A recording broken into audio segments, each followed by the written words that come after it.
Bob Shearer here with more exciting lighting. A modern LED lamp for general lighting produces a mixture of blue and ultraviolet light. This light excites a translucent phosphor coating to produce visible light. Some of the blue gets through to mix with the visible yellow and produces a variety of color temperature values depending on the phosphor mix and thickness. LED assemblies must be kept cool, hence the large heat sink shown. This lamp and driver assembly has the phosphor remote from the LED. The phosphor is in the yellow plastic assembly shown. Here we see the correlated color temperature, CCT, of a lamp specified on its packaging. This is the apparent color of the lamp in degrees Kelvin if we are looking right at it. Color rendering index is basically how well different colors are represented under a lamp's illumination. Here's the color rendering index on a DOE label. The color temperature and efficacy are also shown. This is a magnetic ballast for fluorescent tubes. It is heavy, large, and inefficient. It requires large amounts of wire wound on large, heavy iron cores. Electronic ballasts are small and lightweight in comparison. They have a high frequency output to drive the tube.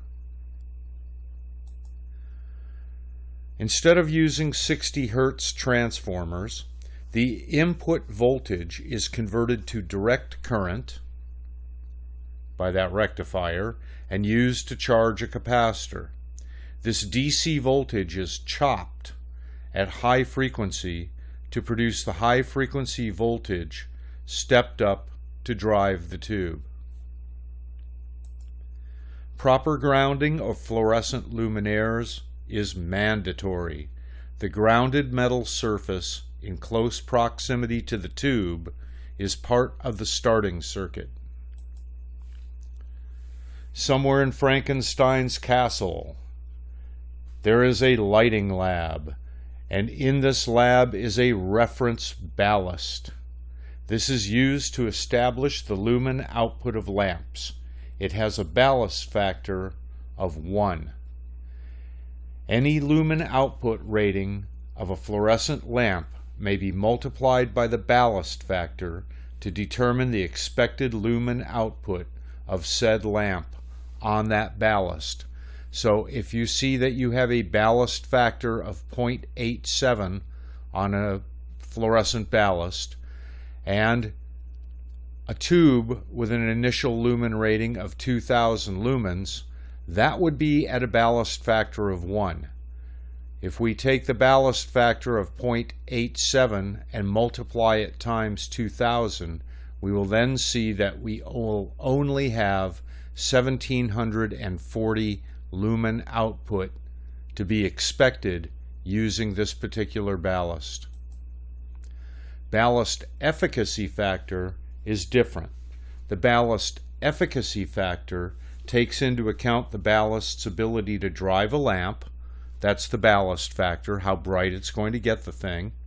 It also looks at the amount of power required by the ballast to get to that brightness. For virtually identical ballasts, ballast efficacy factor gives you your bang for the buck. It is basically the miles per gallon for fluorescent ballasts.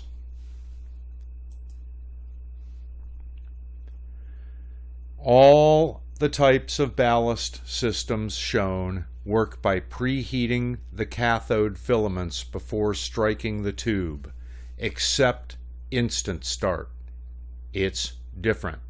Instead of relying on the cathode heaters to ensure that there is enough excited mercury vapor near the tube ends, instant start ballasts just shoot a high voltage pulse from end to end on the tube to start it.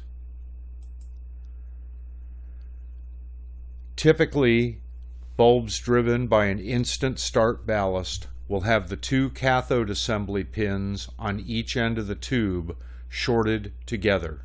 This may be accomplished with a jumper at the bulb end connector, or the connector itself may be shorted internally, in which case it would be called a shunted connector.